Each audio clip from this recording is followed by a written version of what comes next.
Mengganggu Pak? Ya Bu, ada apa Bu? Saya ingin berkoordinasi dengan Bapak tentang penerapan budaya positif sebagai salah satu tugas saya di pendidikan calon guru penggerak di modul 1.4. Jadi saya memiliki rencana ingin membuat keyakinan kelas di kelas 10.3. Kebetulan saya wali kelasnya. Jadi saya ingin menerapkan ilmu tersebut di dalam kelas saya. Nah Bu, itu Ibu kan ingin membuat kesepakatan kelas. Kapan pelaksanaannya Bu? Insya Allah akan saya lakukan di hari Kamis tanggal 19 Oktober 2023 Pak. Oh iya Bu, di hari Kamis tanggal 20? 19 Oktober. 19, Ya. 19 Oktober Bu ya. Ya. Jadi begini Bu ya, kita di kelas 10 ini sudah menggunakan kurikulum merdeka. Ya. Nah, jadi niat baik Ibu itu sangat bagus sekali Bu, menerapkan bahwa membuat kesepakatan kelas. Ya. Dengan ada kesepakatan kelas itu bukan kesepakatan kelas untuk Ibu, tapi untuk semua yang ada di sana. Ada siswa, ada guru. Nah, dengan adanya kesepakatan kelas antara guru dan siswa, jadi siswa tersebut menjadi aman, nyaman, damai, tidak tertekan seperti itu ya. Itu saja Pak, terima kasih atas waktunya. Akan saya laksanakan insya Allah di hari Kamis. Terima kasih banyak Pak. Iya, sama-sama, silakan Pak.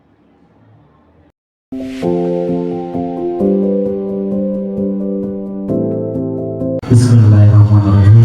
Assalamualaikum warahmatullahi wabarakatuh. Berdirinya saya di sini untuk membawakan acara dengan mengucap rasa syukur kepada Allah Subhanahu wa Ta'ala, di mana kita telah diberikan kesempatan kesehatan untuk menghadiri diseminasi budaya positif CGP oleh Ibu Maria Fitriani SOS. Langsung saja kita membuka acara ini. Mari kita bersama-sama mengucapkan Bismillahirrahmanirrahim. Acara yang kedua, kata sambutan dari Bapak Kepala Sekolah, Bapak Faisal Haradi IPD. Kami persilakan dengan hormat. Assalamualaikum warahmatullahi wabarakatuh. Selamat pagi. Yang saya hormati para wakil sekolah SMA Negeri 7 Serempak, yang saya hormati Dewan Guru, staf PU Kasih PU, dan saya hormati juga yaitu CGP Ibu Maria Angkatan 9. Mari kita panjatkan puji dan syukur kepada Allah SWT yang mana di pagi hari ini kita dapat berkumpul di dalam ruangan guru ini dalam rangka mengikuti diseminasi budaya positif, yaitu CGP Angkatan 9 yang akan disampaikan oleh Ibu Maria. Dan tak lupa kita kirimkan salam kepada junjungan Nabi besar kita Nabi Muhammad SAW yang telah memberikan suri teladan, memberikan pencerahan kepada kita semua sehingga kita dapat menikmati teknologi yang kita rasakan pada saat ini. Karena di sini saya selaku kepala sekolah mengucapkan ribuan terima kasih kepada Ibu Maria, yaitu CGP Angkatan 9 yang akan memberikan diseminasi budaya positif kepada kami semua.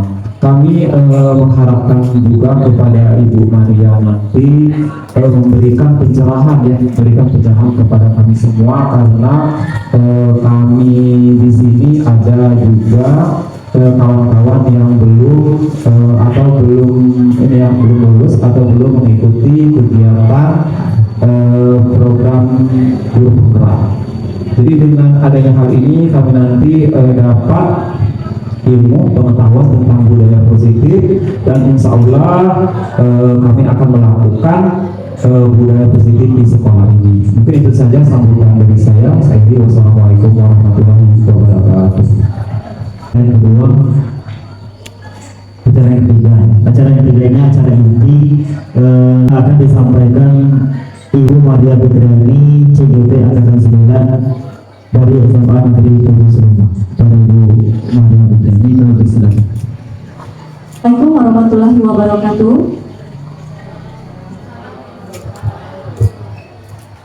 Terima kasih saya ucapkan kepada teman-teman yang sudah meluangkan waktunya untuk berada di dalam ruangan ini di sela-sela kesibukannya. Tidak lupa saya ucapkan terima kasih banyak kepada Bapak Kepala Sekolah, Bapak Faizal Hardadi MPD, yang sudah memfasilitasi saya sebagai calon guru penggerak angkatan ke-9 untuk melakukan diseminasi budaya positif di SMA Negeri 7 Seluma dan khususnya kepada teman-teman sejawat. Diri di sini bukan berarti memiliki ilmu yang banyak, kemudian berdiri di sini sebagai orang yang sudah paham semuanya tentang ilmu ini, tetapi saya dalam program pendidikan guru penggerak di angkatan 9 itu istilahnya membagi apa yang kami dapat dalam proses yang kami jalani hampir selama 2 bulan lebih, ilmu-ilmu yang bermanfaat yang mungkin bisa diterapkan di lingkungan sekolah, karena di modul 1.4 ini ada materi tentang budaya positif. Jadi budaya positif ini harus kita wujudkan dalam lingkungan sekolah, dalam hubungannya masih mengenai pendidikan yang berpihak kepada murid. Kita mulai saja Bu ya. Ya, di situ ada istilah budaya positif, budaya positif. Jadi yang akan saya sampaikan pada pagi hari ini mengenai budaya positif. Apa itu budaya positif? Jadi budaya positif itu adalah nilai dan kebiasaan di sekolah yang berpihak pada murid agar murid itu dapat berkembang menjadi pribadi yang kritis, penuh hormat dan bertanggung jawab sesuai dengan profil pelajar Pancasila. Jadi budaya positif ini adalah budaya yang memang harus kita kembangkan, kemudian kita mulai hidupkan di sekolah kita demi kepentingan murid-murid kita. Jadi yang perlu berubah sebenarnya pertama adalah gurunya, karena apa yang dilakukan oleh guru nanti berimbas kepada murid. Konsep utama budaya positif, jadi ada 6 hal yang akan saya sampaikan kepada Bapak dan Ibu pada pagi hari ini. Yang pertama adalah perubahan paradigma. Kemudian yang kedua, disiplin positif dan motivasi. Yang ketiga, mengenai keyakinan kelas. Yang keempat, pemenuhan kebutuhan dasar. Yang kelima, posisi kontrol. Dan yang keenam adalah restitusi. Jadi 6 hal inilah yang termasuk dalam budaya positif yang harus kita tumbuhkan di lingkungan sekolah kita. Pertama adalah perubahan paradigma. Mengapa di awal slide itu muncul atau materi yang pertama mengenai perubahan paradigma? Karena pada saat kita ingin melakukan pendidikan yang berpihak kepada murid, yang perlu kita rubah adalah paradigma pemikiran kita terlebih dahulu. Jadi konsepnya kita harus berubah dulu, ya. Pola pikir kita tentang siswa itu harus berubah terlebih dahulu. Di situ ada gambar genggaman tangan. Jadi perubahan paradigma ini diibaratkan tentang genggaman tangan atau kepalan tangan seseorang. Jadi di situ saya akan menjelaskan. Kita membayangkan di dalam genggaman tangan kita memegang sesuatu yang berharga yang kita miliki. Jadi kita genggam erat di tangan kita. Tugas kita adalah menjaga benda tersebut yang kita kepal itu sekuat tenaga, ya, sekuat tenaga. Walaupun nantinya ada hal-hal atau ada pihak-pihak lain yang penasaran sebenarnya apa yang disimpan di dalam tangan seseorang itu. Jadi orang lain sebenarnya penasaran, ingin tahu, ya, dan berusaha untuk membuka kepalan tangan orang tersebut. Jadi bisa jadi seseorang yang ingin mengetahui apa yang dikepal kuat erat di tangan orang tersebut dengan melakukan beberapa hal. Di situ ada membujuk, menghardik, menggoda, bahkan ada yang menawari dengan uang agar bisa melihat apa isi kepalan tangan tersebut. Intinya, pada saat seseorang mengepalkan tangan dan orang lain ingin melihat apa yang kita simpan di dalam genggaman tangan kita, posisi kontrol utama itu adalah di dalam diri kita, ingin membuka atau menutup genggaman tangan kita.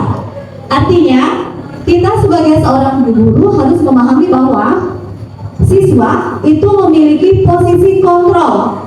Jadi apapun yang terjadi, itu sebenarnya posisi kontrol untuk merubah murid itu adalah diri dia sendiri, bukan orang lain. Dan membujuk, menghardik, menggoda, sebenarnya murid kita itu tidak mau membuka kepala matanya, karena posisi kontrol dia melakukan perbuatan perilakunya itu tergantung dengan dirinya sendiri. Jadi di mana peran guru? Guru itu hanya mengarahkan saja. Oke, sini yang kedua masih dalam tahapan perubahan paradigma tentang ilusi guru mengontrol murid.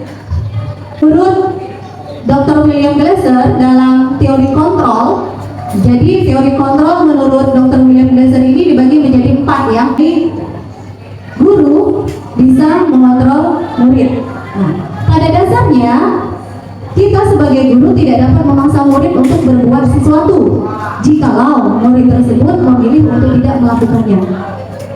Walaupun tampaknya kita sedang mengontrol perilaku murid tersebut.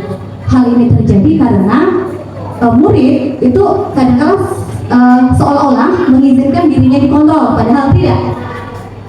Ya, saat itu bentuk kontrol guru menjadi kebutuhan dasar yang dipilih murid tersebut. Jadi teori kontrol ini menyatakan bahwa semua perilaku itu memiliki tujuan, bahkan terhadap perilaku yang tidak disukai. Jadi ini sering salah kaprah kita. Jadi yang pertama menurut teori kontrol, ilusi tentang guru mengontrol murid. Jadi sebenarnya guru itu tidak bisa mengontrol murid. Yang mengontrol itu adalah dirinya sendiri, karena dia tadi memiliki posisi untuk mengontrol dirinya sendiri. Jadi ilusi. Sebenarnya kita tidak bisa mengontrol murid, dia sendiri yang bisa mengontrol diri sendiri. Kemudian yang kedua Pak, ilusi tentang penguatan positif, efektif dan bermanfaat. Jadi penguatan positif atau bujukan adalah bentuk-bentuk kontrol. Jadi kadang-kadang guru itu melakukan bujukan kepada murid, ya. Jadi segala usaha untuk mempengaruhi murid dengan bujukan tersebut agar murid tersebut dapat mengulangi suatu perilaku tertentu, itu merupakan sebuah usaha untuk mengontrol murid tersebut. Dalam jangka waktu tertentu, kemungkinan murid tersebut akan menyadari dan mencoba untuk menolak bujukan kita, atau bisa jadi murid tersebut menjadi tergantung pada pendapat sang guru atau berusaha. Jadi walaupun kita memberikan penguatan dalam bentuk kontrol yang kuat terhadap anak, kemudian memberikan bujukan terhadap anak, posisi kontrol utama dia mau atau tidak berubah itu adalah dirinya sendiri, bukan kita. Tetapi seolah-olah ilusi yang kita rasakan adalah penguatan bujukan yang kita lakukan itu bisa mengubah si siswa. Yang ketiga tentang ilusi bahwa kritik dapat membuat orang merasa bersalah, kemudian bisa menguatkan karakter. Ini kadang-kadang kita sering melakukan kritik terhadap siswa dengan berharap supaya dia bisa merubah dirinya.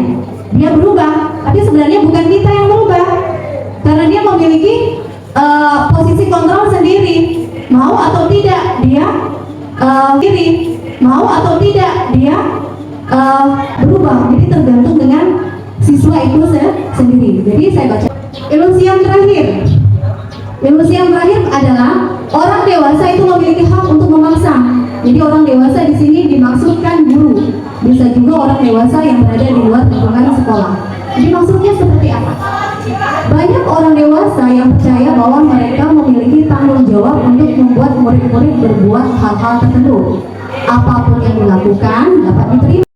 Disiplin dengan tata tertib, teratur, dan kepatuhan pada peraturan. Kata disiplin kadang-kala dihubungkan dengan hukuman, padahal itu sungguh berbeda. Karena belajar tentang disiplin positif tidak harus dengan memberikan hukuman. Justru itu adalah salah satu alternatif terakhir, dan kalau perlu tidak digunakan sama sekali. Jadi kesimpulannya, disiplin positif bisa diwujudkan di sekolah dengan cara tidak menghukum. Hukuman boleh dilakukan, boleh, tetapi itu adalah alternatif terakhir. Artinya kalau itu alternatif terakhir, kita bisa mencari solusi-solusi yang lain yang bisa mendidik murid kita dengan lebih baik lagi tanpa memberikan hukuman. Menurut Dian Dosen dalam bukunya Recruiting School Discipline tahun 2001, dia mengartikan bahwa disiplin berasal dari bahasa Latin yaitu disiplina yang artinya belajar. Kemudian kata disiplin itu berasal dari akar kata yang sama dengan disiplin atau murid atau pengikut. Jadi untuk menjadi seorang murid atau pengikut, seseorang harus paham betul alasan mengapa mereka mengikuti suatu aliran atau ajaran tertentu, sehingga motivasi yang terbangun adalah motivasi intrinsik bukan ekstrinsik. Jadi begini. Pada saat siswa melakukan sesuatu yang kita inginkan, itu bukan karena dia takut akan hukuman, tetapi dia menyadari betul apa yang melatar belakangi dia melakukan perbuatan tersebut. Ini teori motivasi perilaku manusia yang kadang-kala guru seringkali melupakannya. Apa itu teori motivasi perilaku manusia? Manusia, murid kita itu sebenarnya melakukan sesuatu hal itu ada tiga alasan. Yang pertama, dia ingin menghindari ketidaknyamanan atau hukuman. Ya, yang kedua, dia melakukan sesuatu itu karena ingin mendapatkan imbalan dari orang lain atau institusi. Itu bukan murid kadang-kadang. Yang ketiga, seseorang melakukan sebuah perilaku dengan dilatar belakangi yang ini yang bagus nih, untuk menghargai diri sendiri, menjadi insan sesuai harapan kita. Jadi teori motivasi perilaku manusia itu membedakan perilaku dilakukan oleh manusia itu karena ada faktor eksternal dan faktor internal. Jadi yang diharapkan timbul dari murid-murid kita adalah dia melakukan sebuah perilaku dengan memunculkan motivasi internal di dalam dirinya. Jadi bukan lagi dia belajar sosiologi karena takut dihukum, bukan. Atau dia mengerjakan tugas sosiologi karena dia ingin mendapatkan imbalan nilai yang bagus dari gurunya, salah. Tetapi yang ingin dimunculkan adalah si murid ini mengerjakan pekerjaan sosiologi atau tugas sosiologi karena dia ingin menghargai dirinya sendiri. Ya, menghargai dirinya sendiri berarti dia menyadari dia memiliki tanggung jawab, kemudian dia memenuhi atau melaksanakan tugas tersebut. Jadi sekali lagi, motivasi yang paling baik pada saat kita melakukan perilaku manusia adalah motivasi internal. Jadi motivasi yang memang berasal dari dalam diri kita sendiri. Ya, jadi teori motivasi perilaku manusia ini bukan hanya murid saja ya, karena sudah menjadi teori. Kadang-kala kita juga melakukan perilaku karena tiga alternatif tersebut. Teman-teman yang menjadi wali kelas, yang sudah membuat keyakinan kelas di kelasnya, sudah ada Bapak Ibu yang membuat keyakinan kelas? Sudah. Oke, sudah membuat keyakinan ke kelas. Nanti kalau sudah membuat keyakinan kelas, kita sudah mulai merubah ya, yang diharapkan itu bukan siswa kita menaati aturan, tetapi mengikuti keyakinan ke kelas. Apa itu keyakinan kelas? Menurut dosen tahun 1998, suatu keyakinan akan lebih memotivasi seseorang dari dalam atau memotivasi secara intrinsik. Tadi sudah dijelaskan tentang teori seseorang melakukan perilaku ada tiga, kan? Yang terakhir tadi dia melakukan sebuah perilaku karena ingin menghargai dirinya sendiri. Jadi di dalam sebuah keyakinan kelas inilah yang ingin kita munculkan dari murid-murid kita. Jadi seseorang akan lebih tergerak dan bersemangat untuk menjalankan keyakinannya daripada hanya sekedar mengikuti serangkaian peraturan. Jadi peraturan itu sebenarnya mengekang. Yang baik itu adalah keyakinan kelas, karena dalam proses keyakinan kelas itu ada proses kesepakatan yang terjadi antara murid dan guru, kemudian antara murid dengan murid. Jadi mereka bersepakat dan ingin memunculkan sebuah keyakinan kelas yang disepakati. Oke, sekarang kita membedakan apa beda peraturan kelas dan keyakinan ke kelas. Boleh dibacakan Ibu Roli, peraturan kelas itu perbedaannya dengan keyakinan kelas seperti apa? Peraturan kelas tidak boleh mencontek. Keyakinan kelasnya itu kejujuran, percaya diri. Kemudian yang selanjutnya dilarang mengganggu teman. Untuk keyakinan kelasnya menghargai, menghormati orang lain. Kemudian yang ketiga, tidak boleh memakai atau mengambil barang orang tanpa izin. Keyakinan kelasnya adalah menghargai hak orang lain atau kejujuran. Yang terakhir yaitu kalau peraturan tidak terlambat, di keyakinan kelasnya itu kedisiplinan atau menghargai waktu. Kita cairkan suasana. Kalau dalam pendidikan CGP kami biasa pakai SDK, menghilangkan kepenatan karena semuanya harus bahagia awalnya Pak ya, bahagia.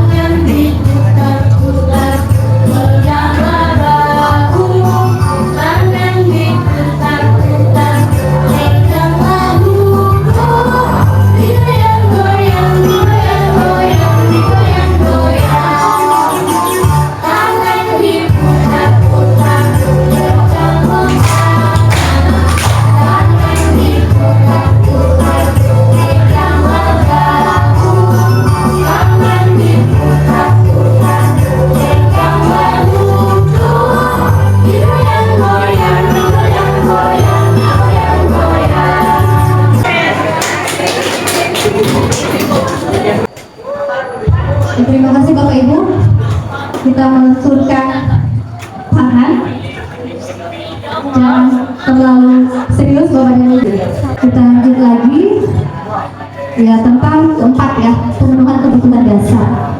Setiap orang di sekolah, setiap siswa itu punya kebutuhan dasar yang kadang-kala kita sebagai guru sering melupakannya. Kebutuhan apa saja Mbak itu? Yang pertama adalah belonging, ya, cinta dan kasih sayang. Kemudian power, ini apa nih? Power, penguasaan ya. Kemudian freedom, kebebasan. Kemudian fun, ya, kesenangan. Kemudian di tengah-tengahnya ada tuh survival. Jadi itu kebutuhan dasar dari murid. Kemudian dari setiap individu ada 5. Jadi apa sajakah maksudnya? Pertama, love, cinta dan kasih sayang. Jadi kebutuhan untuk diterima. Kadang-kadang kita di sekolah melupakan hal ini terhadap anak-anak kita. Jadi apa cinta dan kasih sayang? Kebutuhan ini adalah kebutuhan di mana seorang siswa kita itu dia ingin dianggap sebagai teman, ya, bisa juga sebagai seorang sahabat. Jadi anak-anak yang memiliki kebutuhan dasar cinta dan kasih sayang yang tinggi biasanya ingin disukai dan diterima oleh lingkungannya. Mereka juga akrab dengan orang tuanya. Biasanya mereka belajar karena suka pada gurunya. Nih, aku favorit masuk belajar pelajaran Ibu Windy. Ada Ibu Windy. Ini sering saya tanya, kenapa dengan Ibu Windy? Aku suka belajar dengan Ibu Windy karena Ibu Windy orangnya memperhatikan siswa dengan baik, dengan ramah, lembut. Itu tanda dia merasanya nyaman. Ya, ada cinta dan kasih sayang yang diterima. Kemudian kebutuhan cinta dan kasih sayang ini tidak hanya berhubungan dengan psikologis ya, perasaan kita memperlakukan seseorang. Kita juga sebenarnya sebagai seorang guru bisa memposisikan diri kita sebagai seorang sahabat kepada siswa kita di dalam kelas. Tetapi harus disesuaikan dengan batas yang jangan biasa. Kemudian yang kedua apa? Penguasaan. Penguasaan, kebutuhan pengakuan atas kemampuan. Kebutuhan ini berhubungan dengan kekuatan untuk mencapai sesuatu, menjadi kompeten, menjadi terampil, diakui atas prestasi dan keterampilan kita, didengarkan dan memiliki rasa harga diri. Kebutuhan penguasaan ini meliputi keinginan untuk dianggap berharga, bisa membuat perbedaan, bisa membuat pencapaian, kompeten, diakui, kemudian dihormati. Jadi anak-anak memiliki kebutuhan dasar atas kekuasaan yang tinggi itu dicirikan dengan dia ingin menjadi seorang pemimpin. Nampak ya, murid-murid kita yang ingin menjadi seorang pemimpin itu kebutuhannya terhadap penguasaan, ingin diakui oleh orang lain. Banyak murid-murid kita yang tidak terlihat menjadi seorang pemimpin. Jadi kadang kita terlupa di dalam kelas anak tersebut ingin diakui kemampuannya, kadang kala kita menyepelekannya ya tanpa sadar, padahal dia mampu, kita anggap tidak mampu. Yang ketiga Pak, kebutuhan freedom, kebebasan. Bebas, anak butuh kebebasan. Kebebasan untuk apa? Untuk pilihannya. Pilihan. Ya, jadi di dalam kelas itu anak punya hak untuk memilih belajar seperti apa. Tidak serta-merta kita mengurung anak di dalam kelas terus. Anak punya kebebasan untuk menentukan pilihan, misalnya belajar materi interaksi sosial pada pagi hari ini. Bu, kami ingin mengamati lingkungan di sekolah, Bu, melihat bentuk-bentuk interaksi yang ada di sekolah. Kita bisa memberikan kebebasan tersebut kepada siswa kita. Ya, kadang-kadang anak yang ribut di dalam kelas itu kita melupakan hak atas kebebasannya. Dia bosan di dalam kelas, dia ingin mencoba hal-hal yang baru. Cobalah Bu, 4 Pak ya, kesenangan. Ya, kalau kata Ki Hajar Dewantara, belajar itu adalah bermain. Ya, anak-anak itu suka bermain. Melalui permainan, anak-anak akan belajar. Jadi kebutuhan kesenangannya akan terpenuhi. Kadang-kadang anak-anak belajar sambil bermain ya, lempar-lemparan kertas pada saat kita menerangkan pelajaran. Itu proses dia merasa happy. Itu kalau kita sebagai seorang guru tidak hanya terus menggunakan metode cetak buku sampai habis, tetapi kita menggunakan metode yang lain, misalnya metode permainan seperti teka-teki silang. Bisa juga menggunakan kartu berpasangan, jadi supaya anak nyaman di dalam kelas. Bisa juga membawa ke alam terbuka. Ya, posisi kontrol. Jadi ada 5 posisi kontrol, 5 betul ya. Pembuku, pemberi rasa bersalah, teman, pemantau, manajer ya. Di posisi kontrol. Jadi kita sebagai seorang guru itu harus mengetahui posisi kontrol kita di dalam sekolah. Posisi kontrol yang pertama adalah ini berdasarkan level ya, level yang paling rendah sampai level yang paling tinggi, dan tidak boleh dibolak-balik. Benar begitu Bu Roli ya? Tidak boleh dibolak-balik. Ya, posisi yang terendah adalah posisi penghubung. Kadang-kala pada saat anak kita melanggar kesepakatan kelas atau melakukan kesalahan, kita langsung menghubung. Pernah melakukannya Bapak Ibu? Pernah, sangat pernah, bahkan sering. Ya, pada saat ciri-ciri posisi kontrol sebagai penghukum, ini ciri-cirinya dengan tatapan mata yang sinis, kata-katanya yang kasar seperti kalimat di situ, patuhi aturan saya atau awas. Nah, ada kalimat mengancam. Kamu selalu saja salah, selalu. Kamu selalu pasti yang terakhir selesai mengerjakan tugas. Ya, itu ciri-ciri guru di posisi sebagai penghukum. Jadi pada saat anak tidak buat PR, terus atau 20 kali atau keluar duduk di teras, itu penghukum. Ya, atau melakukan hukuman fisik atau juga melontarkan kata-kata berbau yang menyakiti hati murid. Apa dampaknya? Dampaknya luar biasa terhadap siswa kita. Salah satunya adalah dia akan melakukan sesuatu karena takut dihukum. Kemudian yang kedua, akan memunculkan rasa dendam di dalam dirinya. Itu berkepanjangan. Nanti sampai dia tamat sekolah akan mengingat kayak, oh ibu itu bapak itu. Posisi yang kedua Pak, pembuat rasa bersalah. Pembuat rasa bersalah ini ada kalimatnya pada saat berbicara dengan siswa yang melakukan kesalahan itu mengelas, halus, sedih. Kemudian bahasa tubuhnya agak ingin merangkul anak tersebut. Ya, seperti apa contoh pembuat rasa bersalah? Nah, kadang-kadang begini, kamu tidak kasihan ya sama ibu, atau kamu tidak ingat orang tuamu di rumah di sawah panas-panas mencari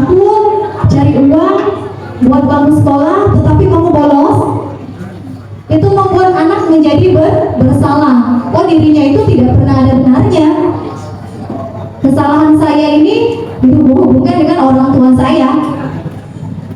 Ya, jadi akan menjadi anak yang merasa dirinya tidak berharga kalau kita berada di posisi pembuat rasa bersalah. Yang ketiga, teman.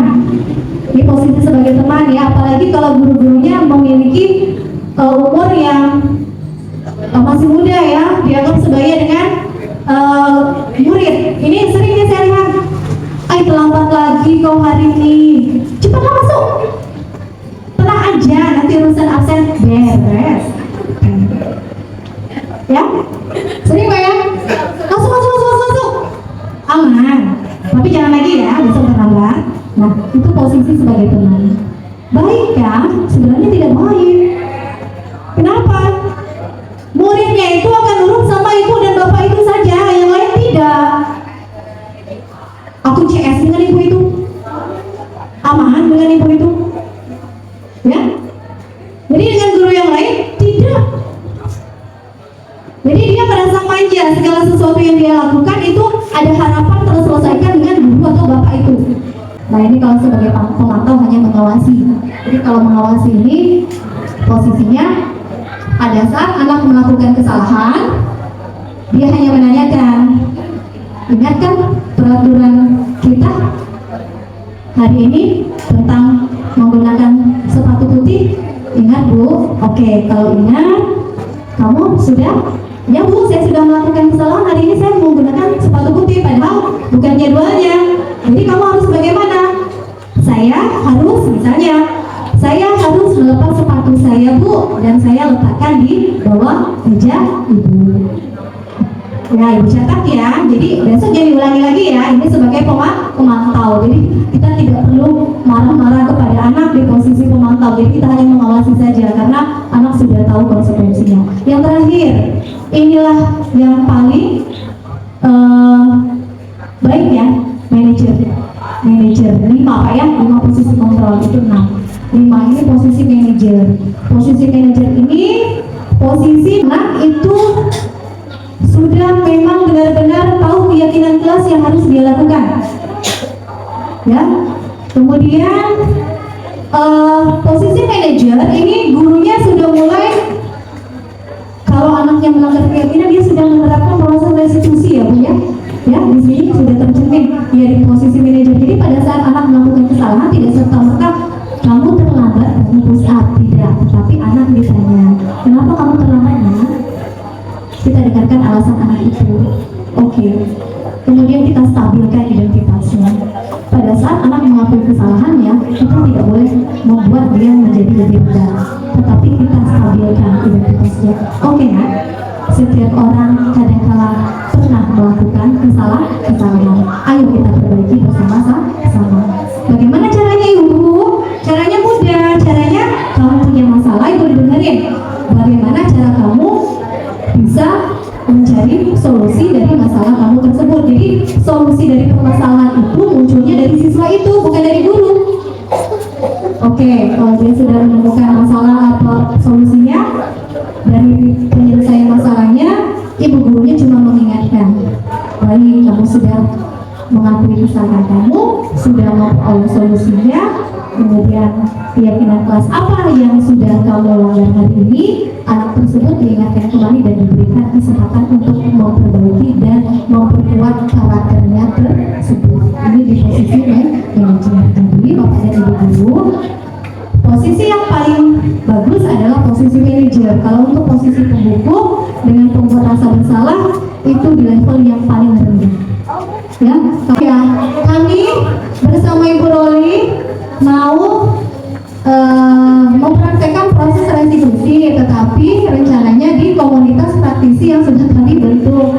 Kalau Bapak dan Ibu mau bergabung dengan kami silahkan, karena komunitas praktisi kami masih kecil Bu ya, masih serumpun pelajaran guru-guru yang mampu mata pelajaran serumpun IPS, kemudian guru-guru agama.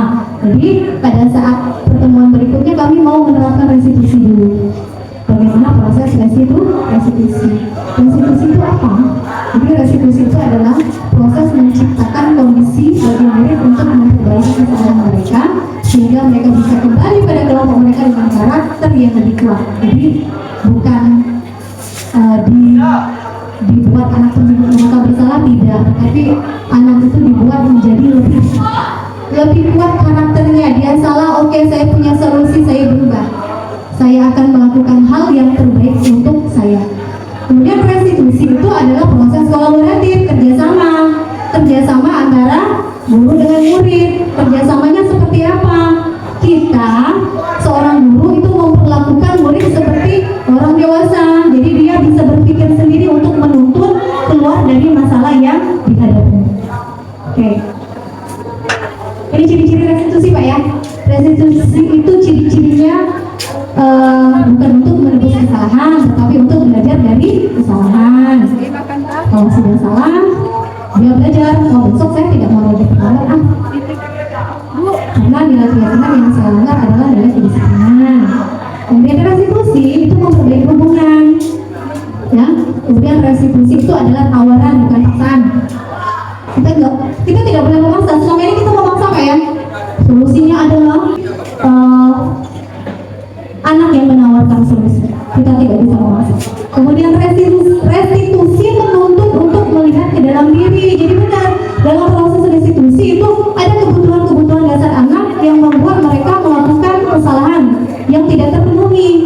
Jadi kelima kebutuhan dasar tadi kalau tidak terpenuhi, anak akan melakukan kesalahan. Jadi dalam proses restitusi kita cari kebutuhan apa yang belum terpenuhi dari anak tersebut. Kemudian yang terakhir, restitusi mencari kebutuhan dasar yang mendasari tindakan. Kenapa ya?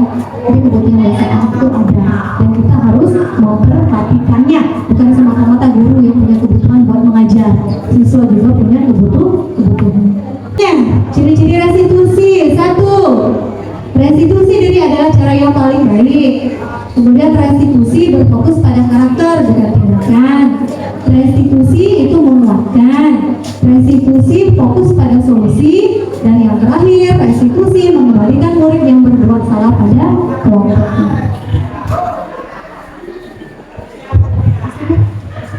Langkah-langkah restitusi ada 3. Yang pertama, jadi pada saat melakukan restitusi, langkah-langkahnya tidak boleh terbolak-balik. Langkah-langkahnya pertama adalah pada saat anak melakukan pelanggaran terhadap keyakinan kelas, langkah restitusi yang pertama adalah kita memvalidasi tindakan yang sah. Bisa beridentitas. Ya, setiap orang pasti pernah melakukan kesalahan. Kamu bukan satu-satunya yang pernah melakukan kesalahan. Kemudian naik lagi ke validasi tindakan yang sah dan salah. Jadi menanyakan alasan mengapa dia melakukan kesalahan, dan yang terakhir adalah menanyakan keyakinan. Jadi keyakinan apa yang telah disepakati dan kamu ingin menjadi orang yang seperti apa. Jadi saya sudah mempraktekkan beberapa pengalaman gitu ya. Pengalamannya langsung saja Bu ya. Pengalamannya saya sudah menerapkan keyakinan kelas di kelas saya. Hasilnya adalah anak-anak happy karena semua kebutuhannya terpenuhi. Kemudian saya sudah melakukan proses restitusi. Beberapa siswa sudah saya restitusi, termasuk kasus yang rokok kemarin ya. Solusinya apa? Solusinya adalah dengan memakan permen kalau ingin merokok. Itu berhasil. Alhamdulillah sudah berhasil dengan baik. Jadi ini saja berbagi pengalaman saya tentang budaya positif. Saya berharap sekali lagi kita sebagai guru sudah mulai merubah cara pandang kita melalui paradigma tadi ya, teman yang lain, sehingga tidak ada, mulailah keluar dari zona nyaman. Jadi belajar sedikit demi sedikit. Saya berharap teman-teman yang lain menyusul dan mengikuti program guru penggerak supaya kita hebat bersama. Itu saja dari saya. Terima kasih banyak atas waktunya, kesempatannya dari Bapak dan Ibu guru yang sudah bersedia mendengarkan. Kita buka sesi pertanyaan tidak, Bu? Bukan? Oh, ada yang mau bertanya? Tentang bantu saya melalui ya.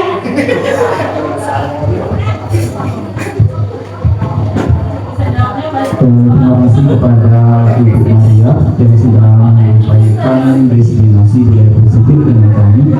Ini Bu, saya punya permasalahan Ibu. Tadi Bu mengatakan bahwa untuk pembuatan keyakinan kelas, anak-anak itu boleh mengeluarkan pendapatnya. misalnya anak itu ada jumlah 30 gitu ya. Nah, bagaimana Bu kalau seandainya kejadiannya seluruh anak itu menyampaikan keyakinan dirinya masing-masing itu sebanyak 30 yang berbeda. Jadi bagaimana caranya? Sedangkan ini Bu, keyakinan kelas itu jangan terlalu banyak, kalau terlalu banyak nanti kalau anak-anak atau murid itu tidak Bu, tidak paham lagi, mungkin tertinggal. Jadi Bapak sudah bertanya tentang keyakinan kelas saya akan menjawab berdasarkan pengalaman saya. Kemarin ada siswa saya itu berjumlah 28 yang hari itu masuk pada saat saya membuat keyakinan kelas. Nah, pada saat saya membuat keyakinan kelas, semua siswa saya berikan kertas, dan kebetulan Pak ya, itu keinginan terhadap kelas yang dimimpikan itu berbeda-beda. Ada 28. Kemudian kan ditempelkan tuh di papan tulis ya Pak. Nempel. Saya bacakan dulu satu persatu dari ke-28 apa yang mereka inginkan dan dijadikan keyakinan kelas. Saya bacakan satu persatu, kemudian dikategorikan tersebut ya, kebutuhan mereka yang berbeda-beda. Saya kelompokkan menjadi beberapa kelompok yang besar yang hampir sama gitu Pak. Kalau ini kelasnya yang wangi, ada kelas yang lebih rapi, kemudian tidak membuang sembarangan, di situ saya satukan. Kemudian ada satu siswa yang unik itu apa ya? Tidak dibully nggak Pak? Tidak ada saya izin ada satu. Kemudian yang mirip-mirip Pak, keyakinan kelas itu paling banyak 7 poin. Kalau lebih dari 7 poin ditakutkan nanti anak susah mengingat, dan itu pun harus ditempelkan di tempat yang anak sering melihat, dan setiap masuk harus diingatkan kembali. Jadi setiap masuk guru itu harus mengingatkan, ingat ya, supaya memang benar-benar terinternalisasi di dalam diri anak tersebut. Jadi begitu Pak cara saya mengatur dari beberapa keinginan siswa yang berbeda-beda dari 28 tersebut. Jadi Bapak Ibu, saya rasa dari saya cukup sekian. Terima kasih banyak. Saya tutup dengan mengucapkan atas alhamdulillahirabbil alamin. Wassalamualaikum warahmatullahi wabarakatuh. Demikianlah CPG yang disampaikan Ibu Maria Fitria S. Di mana Bapak Ibu, apakah masih ada yang ingin bertanya ataupun merasa ada keraguan-keraguan tentang hal yang disampaikan tadi?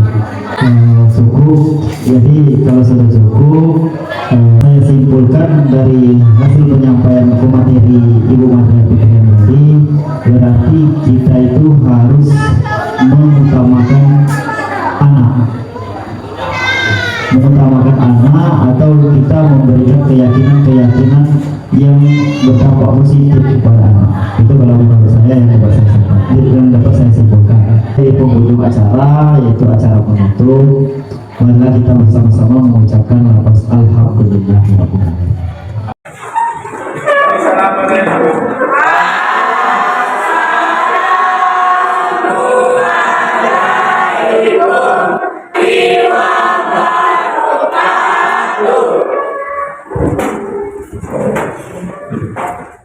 Apa kabarnya pada pagi hari ini? Sehat. Orang yang tidak hadir ke kelas? 5 orang Bu. 5 orang perayaan, Ika Biasa, Anissa Sabirin, Delpa, Sarul Prayuda. Semuanya izin. Kita mulai ya. Jadwalnya adalah kita membuat tentang keyakinan kelas. Pernah mendengar kalimat tentang keyakinan kelas?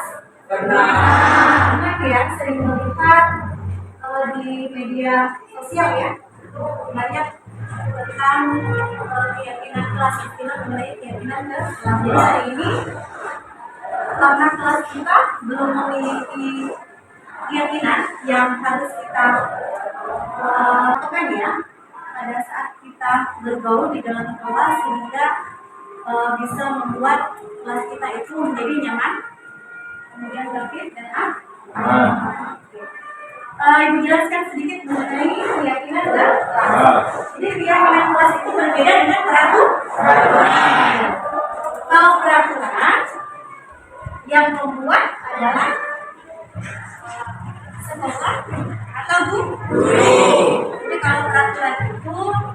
dia hanya bersifat satu arah.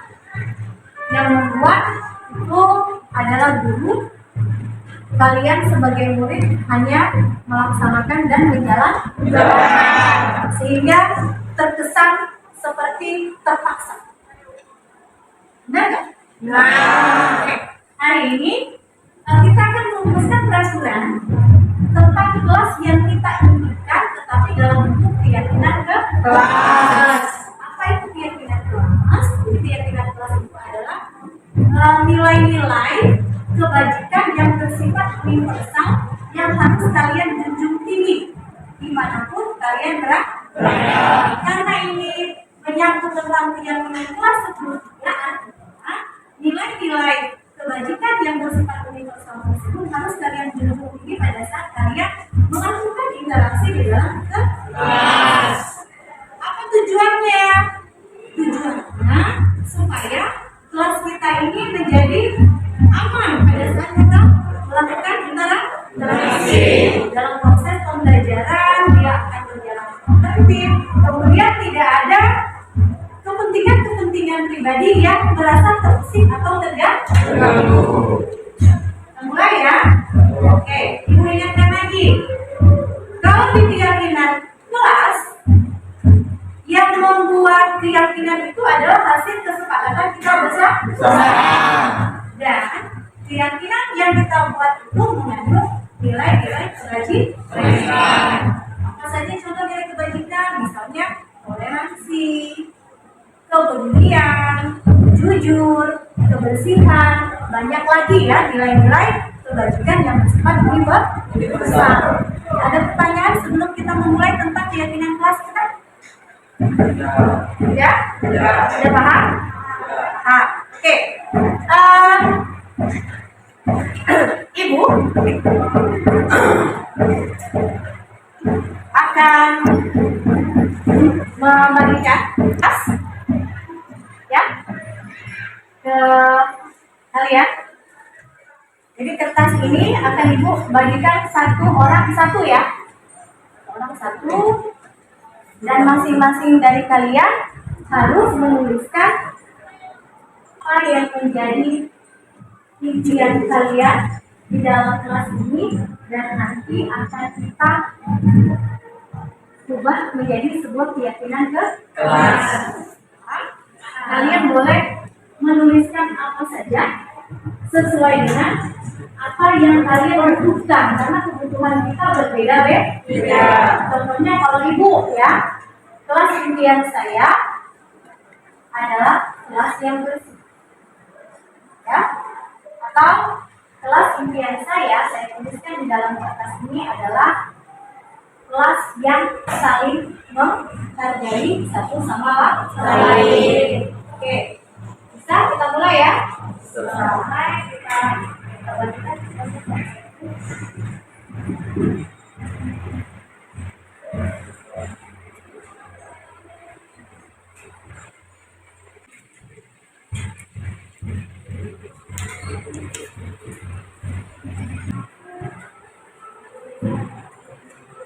Butuh berapa menit untuk menuliskan kelas impian kalian ke dalam kertas itu? 5 menit? Oke, silakan tulis ya. Oh, tidak apa-apa. Silakan.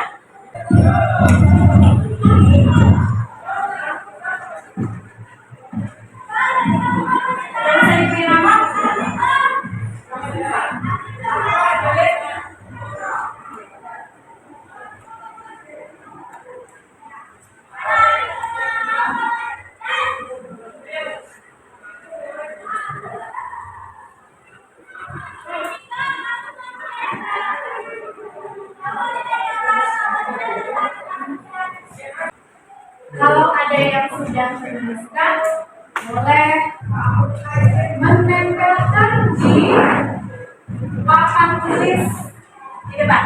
Ini boleh ditempelkan apa yang kalian tuliskan, tempelkan satu-satu ya. Silakan langsung ditempel. Benar, tadi ada yang sudah selesai Zaki ya. Silakan langsung ditempel sini. Jadi kalian boleh mengeluarkan keinginan kalian di kertas itu, karena kita semua punya kebutuhan yang berbeda. Agar kepentingan kita itu tidak saling saling dilanggar satu sama lain. Ya, silakan.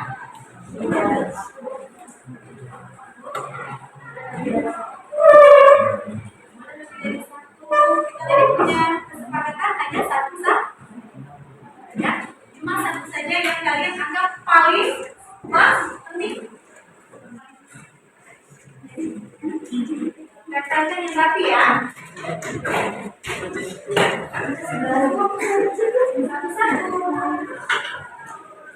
Satu-satu teman-teman ya.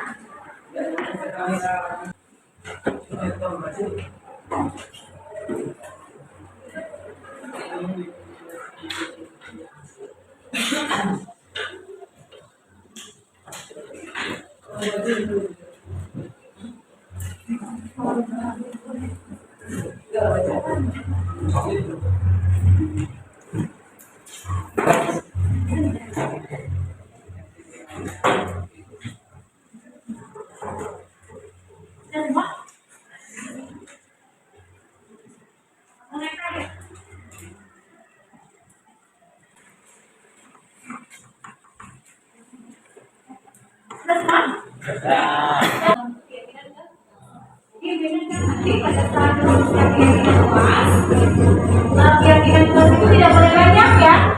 Kita hanya boleh nantinya membuat paling banyak 7 keyakinan ke lain. Kita sepakati 7 atau 5 atau berapa? Berapa? 7? Sesuai kebutuhan.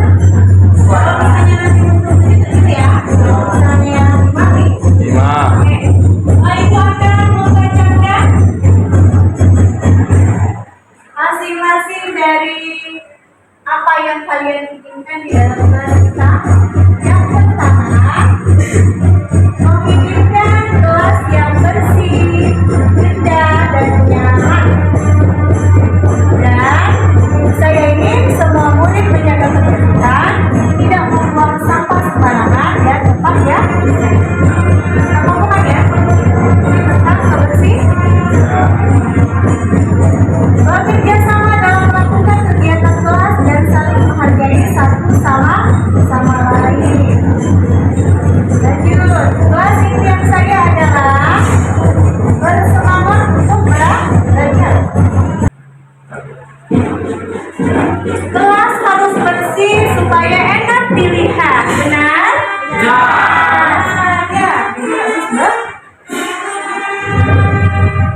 Kelas yang bersih.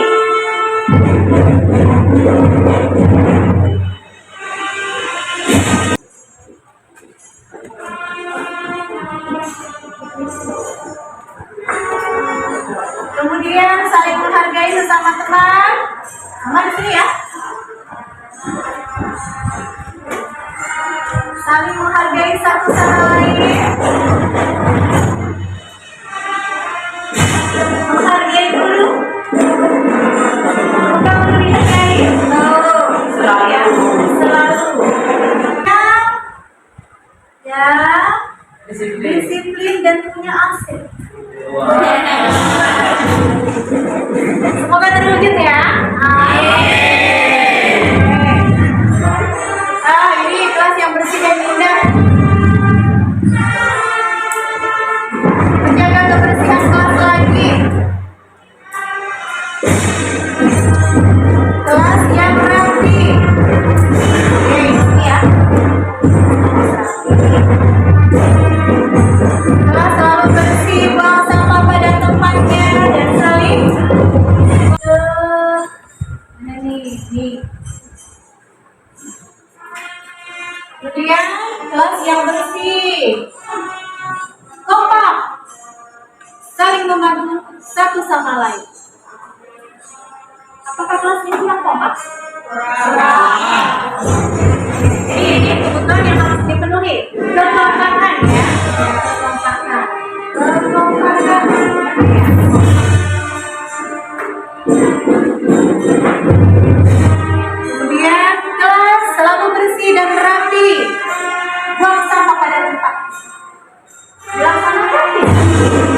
Laksanakan sebelum kita berpikir kelas sudah berusaha pada depannya.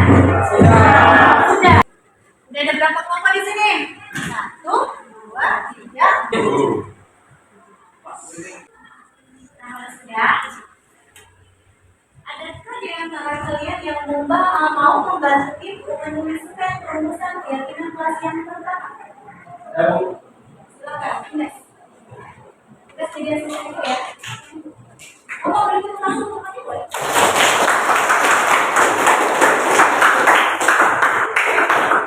Kita akan rubah impian-impian kalian yang ditempel di depan menjadi keyakinan kelas. Oke. Nah, kita ambil yang lain dulu ya, ini ya.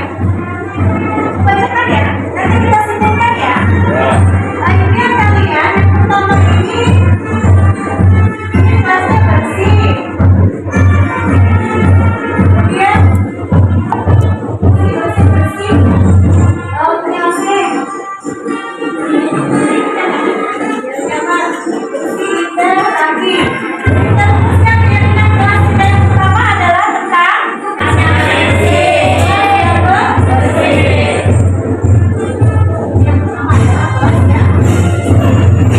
Kelas yang bersih itu adalah kelas yang rapi, tidak kotor, indah, membuang sampah pada tempat.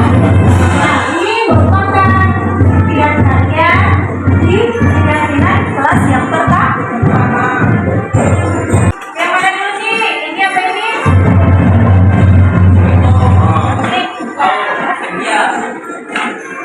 Di sini. Oke, teman-teman lain, beri, hargai.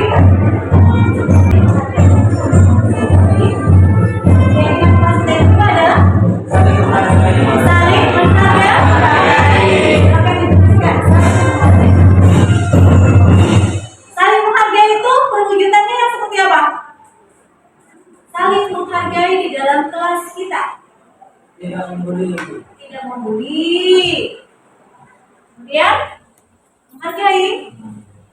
Kalau ada perbedaan agama di dalam kelas kita, saling bertoleransi. Saling toleransi. Itu wujud menghargai kan? Nah, kemudian salah satu bentuk menghargai, kalau ada temannya yang tidak ingin diganggu, pada saat itu kita tidak boleh mengganggu. Ya. Kemudian bentuk menghargai juga, kita tidak boleh mengambil barang orang lain. Kemudian untuk kita menghargai orang, kita juga tidak boleh mengambil barang secara paksa, ya. Itu keyakinan kelas yang kedua, saling menghargai. Kemudian di sini ya, di sini ibu simpulkan bekerja sama dalam menjalankan kegiatan kelas. Bagaimana kalimat? Bekerja sama dalam menjalankan kegiatan kelas. Kegiatan kelas yang seperti apa? Contohnya lomba, membuat mati, oh ya, nanti akan kita tunjukkan ya pada saat menyambut bulan puasa. Jadi keyakinan kelasnya saling bekerja sama, saling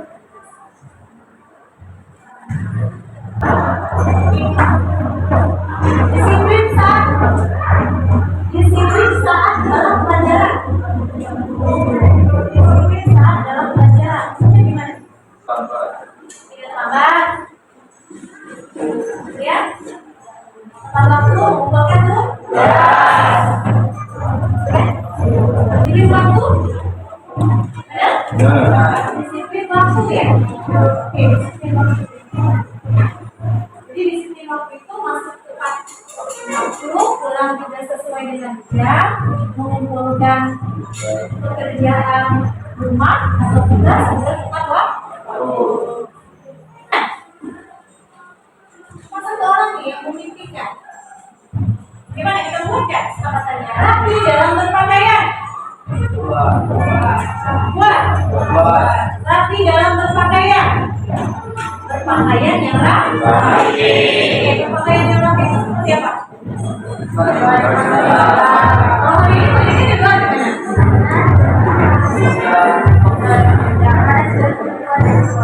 Karena kalau saya baju dari luar ya, yang namanya berpakaian yang rapi itu berpakaian sesuai dengan apa ya? Kalau menggunakan batiknya memang aturannya di luar. Tapi kalau untuk baju dapat, kemudian baju yang baru, memang wajib dimasukkan ke dalam. Itu rapi ya.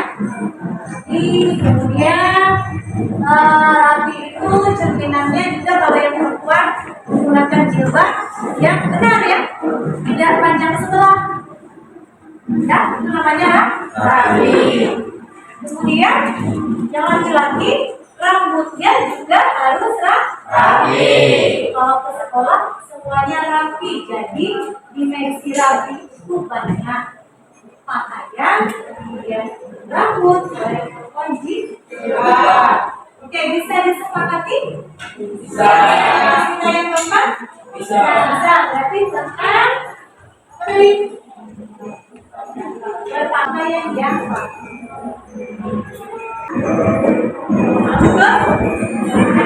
apa bentuknya semangat dalam belajar? Tidak tidur dalam kelas. Oke, tidak tidur di dalam kelas. Lagi.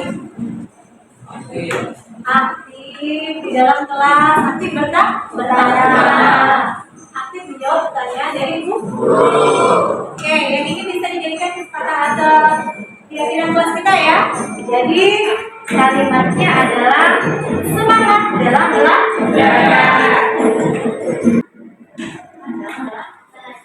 Kemudian bisa bacakan hasil keyakinan kelas 10.3 yang sudah kita buat pada hari ini. Menghadap sini Bunes. Oke, menghadap sini Bunes. Oke, yang pertama Kelas yang bersih. Yang kedua, saling menghargai. Yang ketiga, saling bekerja sama. Yang keempat, disiplin waktu. Yang kelima, pakaian yang rapi. Dan yang keenam, semangat dalam belajar. oke. Apakah ada yang kurang? Tidak. Sudah ya? Sudah cukup? Bisa diingat 6 poin itu? Bisa. Keyakinan kelas tidak hanya Bunda silakan duduk dulu. Terima kasih ya. Jadi keyakinan kelas ini tidak hanya tulisan yang berada di kertas ya, tetapi dia merupakan kesepakatan yang sudah kita buat bersama untuk dilaksanakan, ditaat dan diterapkan. Tidak boleh pura-pura lupa. Sudah jelas tadi kan? Kelas yang bersih tadi kelas yang seperti apa? Saling menghargai yang seperti apa tadi? Sudah semua kan? Oke. Kalau sudah semua, sekarang ibu tanya. Kan di dalam keyakinan kelas itu kan ada nilai kebajikan universal kan? Yang membuat kita sadar harus menjunjung tinggi dan melaksanakan keyakinan kelas ini. Yang pertama, kelas yang bersih. Nilai kebajikan apa yang harus kita junjung tinggi dari kelas yang bersih?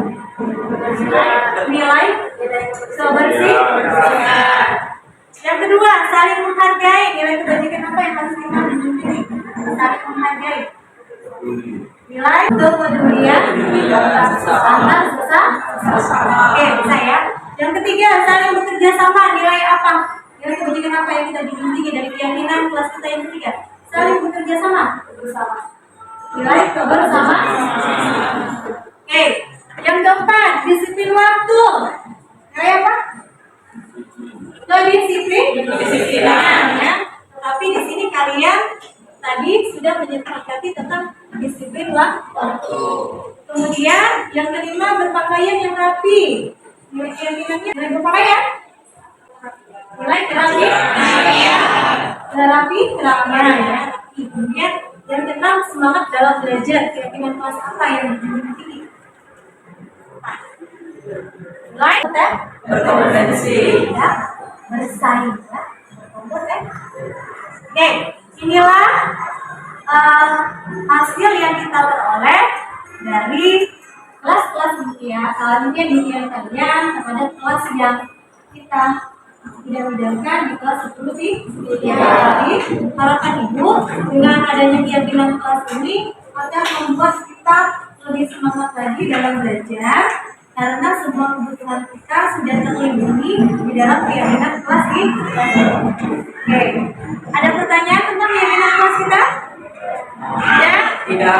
Oke, kalau tidak, mulai hari ini 6 keyakinan kelas ini akan kita terapkan bersama karena merupakan kesepakatan kita bersama. Oke, untuk esok ya, ibu akan merumuskan keyakinan kelasnya di dalam styrofoam, kemudian kalian diminta untuk masing-masing orang menandatangani. Jadi nanti ibu buatkan kolom untuk menandatangani keyakinan kelas kita sebagai tanda semuanya sudah sepakat dan akan kita tempelkan di dinding. Dengan tujuan apa? Dengan tujuan supaya kalau sudah dilihat kan selalu ingat, kalau tidak ditaati berarti akan timbul rasa malu karena kita semuanya sudah sepakat hari ini membuat keyakinan ke itu saja ya. Terima kasih banyak untuk kerjasamanya. Ibu ucapkan wassalamualaikum warahmatullahi wabarakatuh. Kita beribu.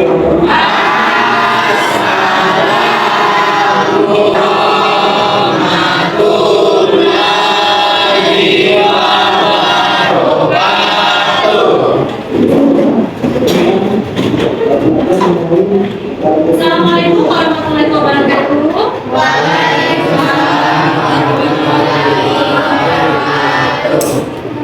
Apa kabarnya pada pagi hari ini? Alhamdulillah kalau semuanya dalam keadaan baik. Seperti janji ibu kemarin ya, setelah kita membuat dan merancang keyakinan kelas kita, maka hari ini kita akan menandatangani keyakinan kelas kita tersebut. Keyakinan kelas itu sudah ditempelkan di styrofoam seperti ini. Semuanya bisa lihat ya. Ini kesepakatan kelas kita ada berapa kemarin? Nah, jadi nanti sebagai tanda kita menyetujui kesepakatan ini, kalian satu persatu maju dengan rapi akan menuliskan nama dan menandatangani keyakinan kelas ini. Setelah selesai ditandatangan, kemudian salah satu perwakilan temannya kita minta ketua kelas ya, ketua kelas menempelkan keyakinan kelasnya di dinding sehingga mudah terlihat, mudah dibaca dan mudah langsung saja ya, kita mulai dari sini ya, kemudian nanti diurutkan dari sini, kemudian nanti ke belakang ya. Silakan.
ditempelkan dengan ketua kelasnya di diri depan. Terlihat semuanya? Oke. Kita sudah punya keyakinan untuk mengatur bagaimana kita di dalam kelas ya, pada saat kita melakukan interaksi pergaulan di dalam kelas. Jadi Ibu harap kalian yakini ya, sehingga bisa menciptakan kelas impian bagi kita. Saja, terima kasih banyak Ibu ucapkan. Jadi ya, assalamualaikum warahmatullahi wabarakatuh.